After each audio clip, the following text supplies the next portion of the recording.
वेदाहमेतं पुरुषं महान्तं आदित्यवर्णं तमसः परस्तात् तमे विदित्वाति मृत्युमेति नान्या पंथा विद्यते अनाय। ओम संगच्छध्वं संवदध्वं संभो मनांसि जानताम् देवा भागम यथा पूर्वे संजानाना उपासते। प्रेम से मिलकर चलो, बोलो सभी ज्ञानी बनो, पूर्वजों की भांति तुम कर्तव्य के मानी बनो, पूर्वजों की भांति तुम कर्तव्य के मानी बनो। ओम शांति शांति शांति। प्रातः स्मरणीय वंदनीय युग पुरोधा युग दृष्टा योग ऋषि परम पूज्य गुरुदेव जी महाराज, आयुर्वेद शिरोमणि आचार्य श्री जी महाराज की सूक्ष्म उपस्थिति को प्रणाम करते हुए आप सबका पुनः बहुत बहुत हृदय की गहराइयों से साधुवाद है कि इस विकट परिस्थितियों में आप वर्षों वर्षों से इस संगठन की सेवा कर रहे हैं, निस्वार्थ भाव से सेवा कर रहे हैं। एक होता स्वार्थ, बिना स्वार्थ के आज का समय एक कदम कोई चल नहीं सकता है। आप बिना स्वार्थ के गुरु भक्ति में, राष्ट्र की भक्ति में, मानवता की भक्ति में निरंतरता से लगे हैं। इसलिए आपका जीवन अत्यंत ही दिव्य है, अत्यंत ही आप यशस्वी हैं, दिव्य आत्मा है। तो अपने लिए एक बार जोरदार अभिनंदन करिए सभी। और जब प्रभु का, गुरु का हम उसको अपने जीवन में उतारते हुए, शरणागति को प्राप्त करते हुए कार्य करते हैं, तो चारों ओर से हमारा उत्कर्ष होता है। प्रभु की कृपा सदा बनी रहे, हमारा यह ध्येय सदा हम अपने जीवन में उतारें। संसार में तो कितने लोग जन्म लेते हैं, कितने लोग चले जाते हैं, लेकिन उनका जन्म ही सार्थक होता है जो राष्ट्र की सेवा में अपना योगदान देते हैं। आज शहीदी दिवस है, 23 मार्च है, और पूरे देश में इसका कार्यक्रम का आयोजन करते हैं। क्यों करते हैं? 1937 से लेकर के यह जो अनुष्ठान राष्ट्र का चला है, हम सब युवाओं के लिए गौरव का विषय है। और हमको भी ऐसा जीना है कि चाहे शहीद आजम भगत सिंह हो, राजगुरु हो, सुखदेव हो, सुभाष चंद्र बोस हो, चंद्रशेखर आजाद हो, राम प्रसाद बिस्मिल हो, झांसी की रानी लक्ष्मीबाई हो, रानी चेन्नम्मा हो, दुर्गावती हो, अगर हम प्राचीन बात करें तो चाहे वो ऋषि परंपरा में बात करते हैं गार्गी, मदालसा, मैत्रेय की, बात करते हैं महर्षि दयानंद, विवेकानंद की, बात करते हैं जैमिनी, पतंजलि, पाणिनि की, तो हमारे जीवन में वो ऋषित्व आ जाए, वो रामत्व आ जाए, वो कृष्णत्व आ जाए, वो हनुमतत्व आ जाए, वो सीता, सावित्री, गार्गी, मदालसा, मैत्रेय का हमारे जीवन में चरित्र आ जाए, तो भारतवर्ष पुनः विश्व गुरु हो जाएगा। हमको जरूरत है महाराणा प्रताप का, छत्रपति शिवाजी का, संभाजी महाराज का व्यक्तित्व हमारे अंदर आए, जिन्होंने पल पल अपने देश के लिए, अपने समाज के लिए, अपनी संस्कृति और सनातन परंपरा के लिए जिया है। आज देश के हर कोने से इस बात की गूंज होनी चाहिए और हो रही है। ये समय स्वर्णिम अवसर है, ये समय बार बार आने वाला नहीं है। ऐसे समय में जब योग ऋषि परम पूज्य गुरुदेव जी महाराज जैसा, जिनके अंदर सभी ऋषि ऋषिकाओं का व्यक्तित्व हम देखते हैं, उनकी हम प्रज्ञा देखते हैं, उनके अंदर शूरता, वीरता, धीरता, गंभीरता देखते हैं।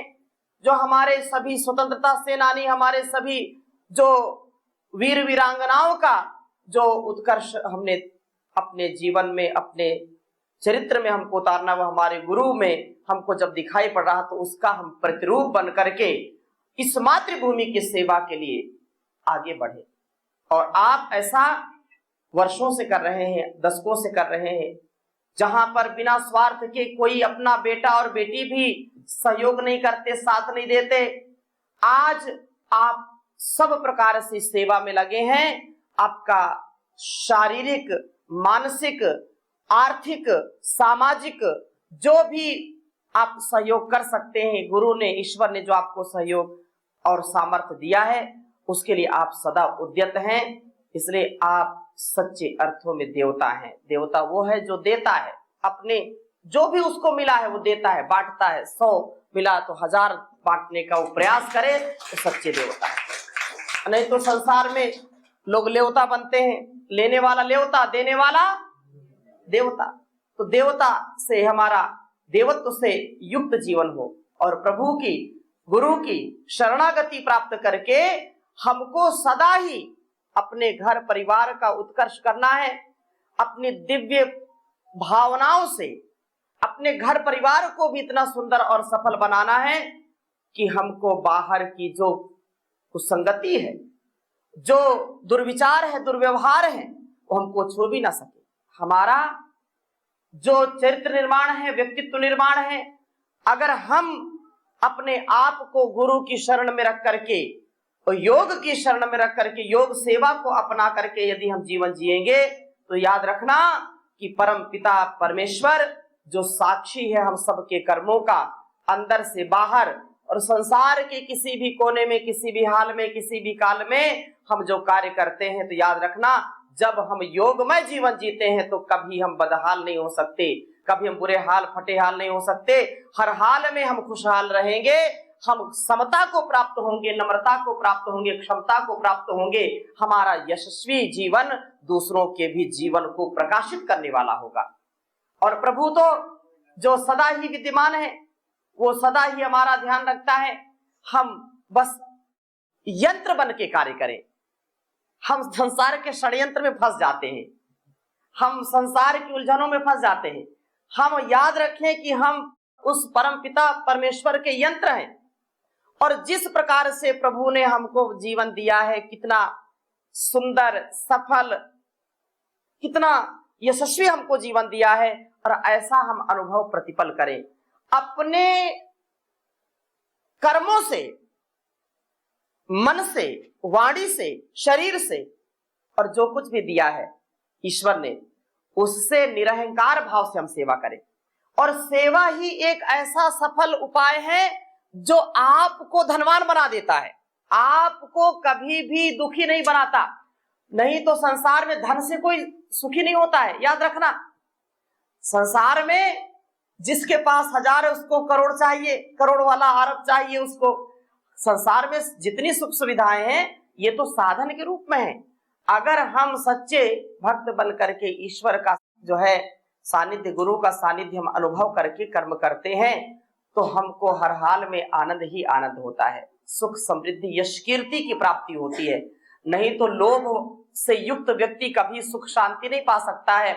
इसलिए अनकंडीशनल सरेंडर, क्या कहा? अनकंडीशनल, संपूर्ण समर्पण के साथ, तेरा तुझको अर्पण क्या लागे मेरा, है ना। तो जो वाणी ईश्वर ने दी है, दृष्टि ईश्वर ने दी है, ये शरीर भी ईश्वर ने दिया है, हम शरीर का अहंकार क्यों करें? धन भी ईश्वर का, मन भी ईश्वर का, तन भी ईश्वर का, सब कुछ उसी का दिया है। और उसकी सेवा हम कैसे करें? कोई व्यक्ति तो है नहीं कि हम उसको बिठा करके खिलाए पिलाएं। तो सब में उसी का स्वरूप देखना, सब में उसका ही स्वरूप देख करके उनकी सेवा करना, नर की सेवा नारायण की सेवा है। भगवान हर इंसान में विद्यमान है, हर इंसान को भगवान समझ करके उसकी सेवा करना। और आप देखेंगे कि आपको कभी कोई दुख, कोई कष्ट, कोई द्वंद्व, कोई आपको दुविधा सताएगी नहीं। क्यों?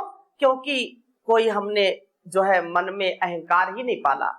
तिरस्कार मिले चाहे पुरस्कार मिले, चाहे कोई कलंकित करे चाहे कोई अलंकृत करे, चाहे किसी भी परिस्थिति में कोई रखे, हमको तो बस प्रभु का ही ध्यान रखते हुए अपने कर्मों को करना है।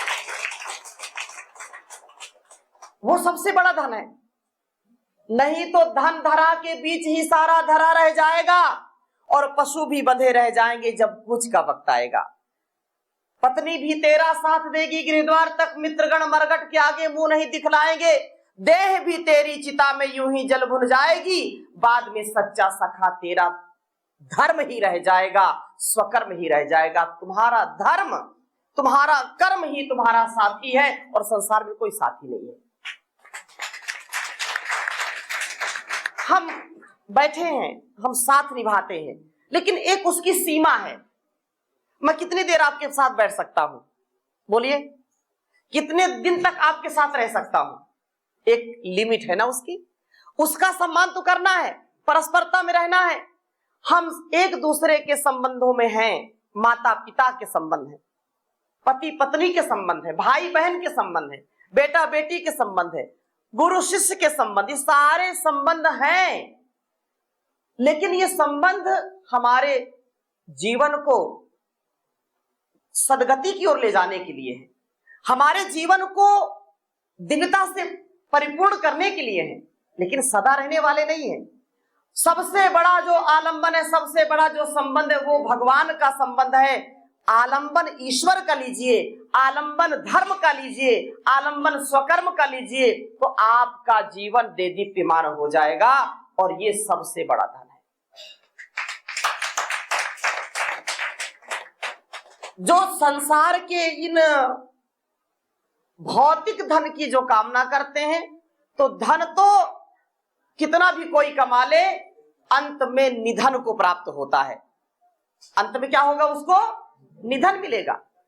लेकिन अगर धन जो ईश्वर ने दिया है, उस धन से हम जीवन और जगत के सेवा में उसको लगाएंगे, तो जीवन हमारा धन्य बन जाता है, हमारा जीवन यशस्वी और श्लाघनीय बन जाता है। जीवन को धन्य करने के लिए हम आए हैं, नहीं तो निधन तो होगा सबका, कोई बच नहीं सकता। इसलिए सबसे बड़ा धन है परमपिता परमेश्वर की शरणागति, उसकी अनुभूति, उसको प्राप्त करें। हम किसी भी रूप में, किसी भी शरीर में हैं, माता के रूप में है, बेटी के रूप में है, बहू के रूप में है, एक जो है पत्नी के रूप में है, पिता के रूप में है, भाई के रूप में, बेटा के रूप में है, किसी भी रूप में हो। शरीर तो सबका हो सकता है अलग हो, लेकिन सबकी आत्मा एक है, सबकी चाहना एक है, सबको सुख चाहिए, सबको शांति चाहिए, सबको आनंद चाहिए। लेकिन याद रखना, संसार के जितने भी सुख हैं, ये सच्चे आनंद नहीं दे सकते। ये क्षणिक सुख देंगे, एक क्षण का सुख मिलेगा और अनंत उसका दुख मिलेगा। इसलिए क्षण भर के सुख के लिए नहीं, हमको शाश्वत आनंद चाहिए, हमको शाश्वत यदि शांति चाहिए, तो सबसे बड़ी शांति, सबसे बड़ा आनंद जो सच्चिदानंद में है, जो गुरु में है। इसलिए तुम मेरे जीवन के धन हो और प्राणाधार हो, तुम मेरे जीवन के धन हो और प्राण। एक तुम दाता दयालु, एक तुम दाता दयालु, सबके पालनहार हो, सबके पालनहार हो, तुम मेरे जीवन के धन हो और प्राणाधार हो, तुम मेरे जीवन के धन हो और प्राणाधार। जप रहे तेरा नाम पंछी, गीत गाती है पवन, जप रहे तेरा नाम पंछी, गीत गाती है पवन, रंग रहे रंगों से जग को, रंग रहे रंगों से जग को, अजब रचनाकार हो, तुम मेरे जीवन के धन हो और प्राणाधार हो। जागते सोते कभी भी मैं तुम्हें भूलूं नहीं, जागते सोते कभी भी मैं तुम्हें भूलूं नहीं। भेष दो राजा का मुझको, भेष दो राजा का मुझको, या गले संग हार हो, तुम मेरे जीवन के धन हो और प्राणाधार हो, तुम मेरे जीवन के धन हो और हो।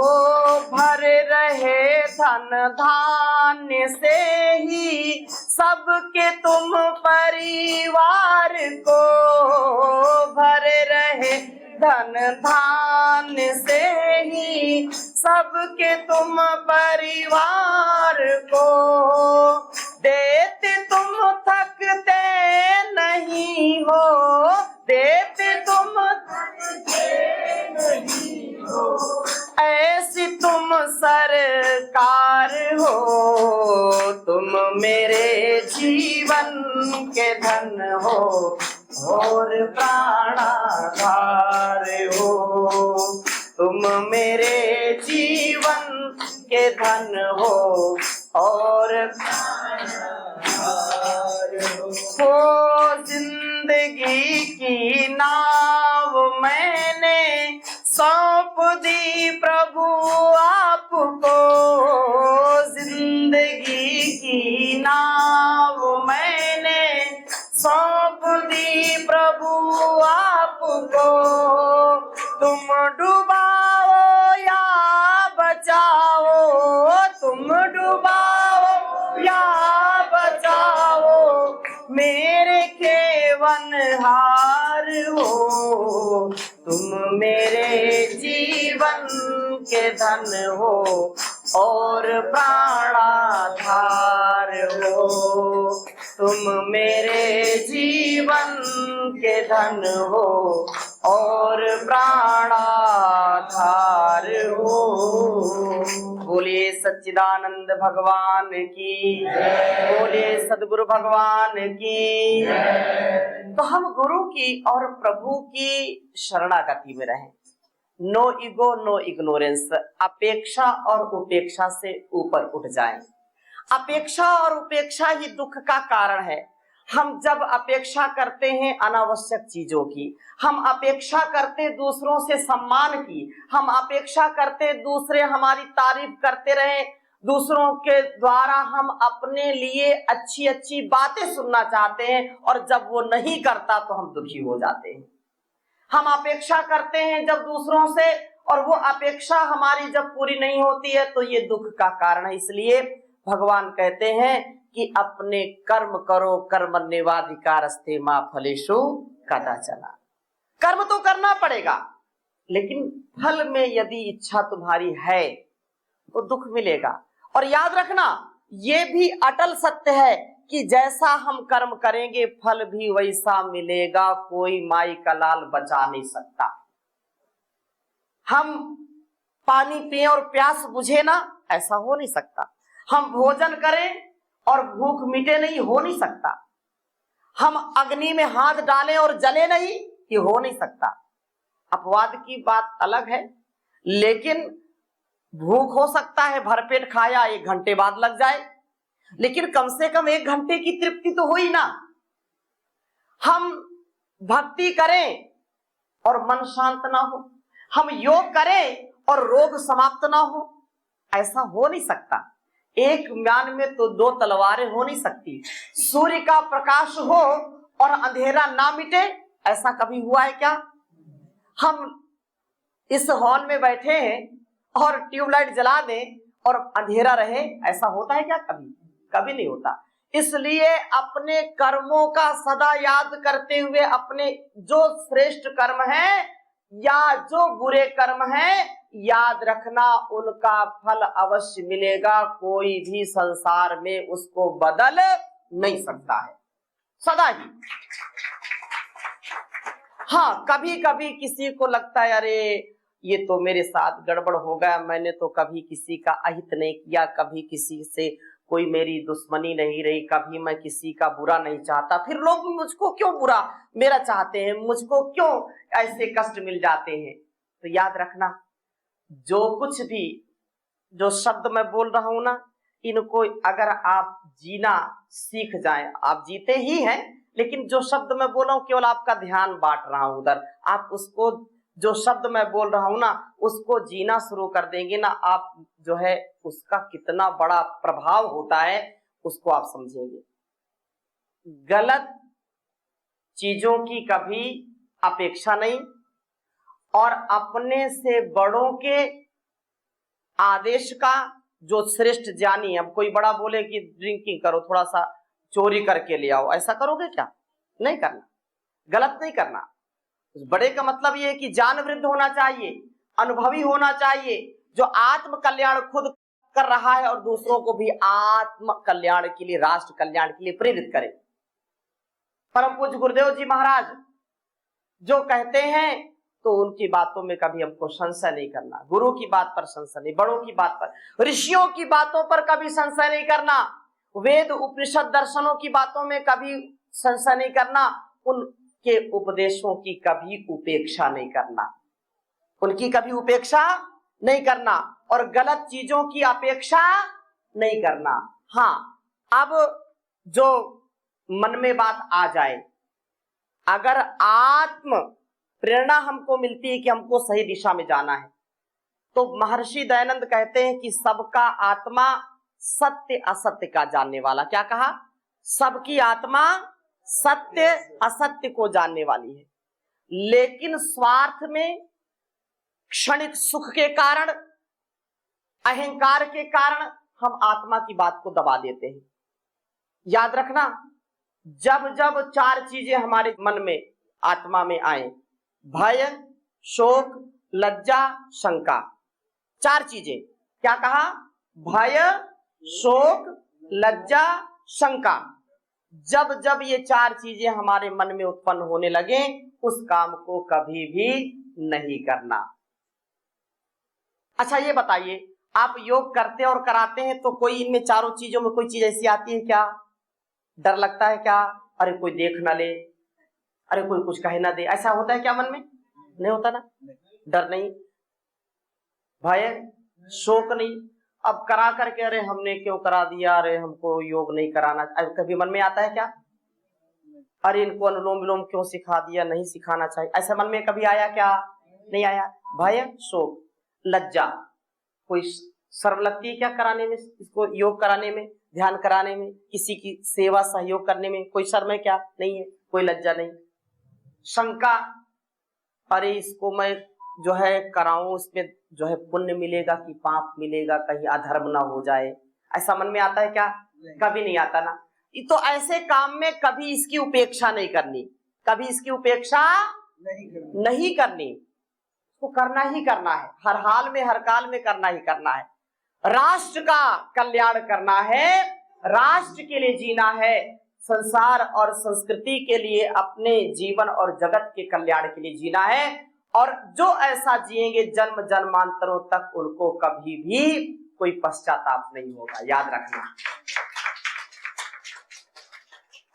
अपेक्षा और उपेक्षा गलत।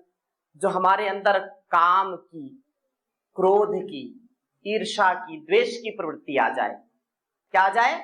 काम, क्रोध, ईर्ष्या, द्वेष, इग्नोरेंस आ जाए, तो इसका क्या करना है? इसकी उपेक्षा करनी। क्या करना है? इसकी उपेक्षा करनी, इसको, इसकी अपेक्षा नहीं करनी। अगर गुस्सा आ जाए तो फिर वो गुस्से में तो पता नहीं व्यक्ति क्या क्या सूझता उसको, वहां पर उसकी उपेक्षा करना, बिल्कुल उसको इग्नोर करो।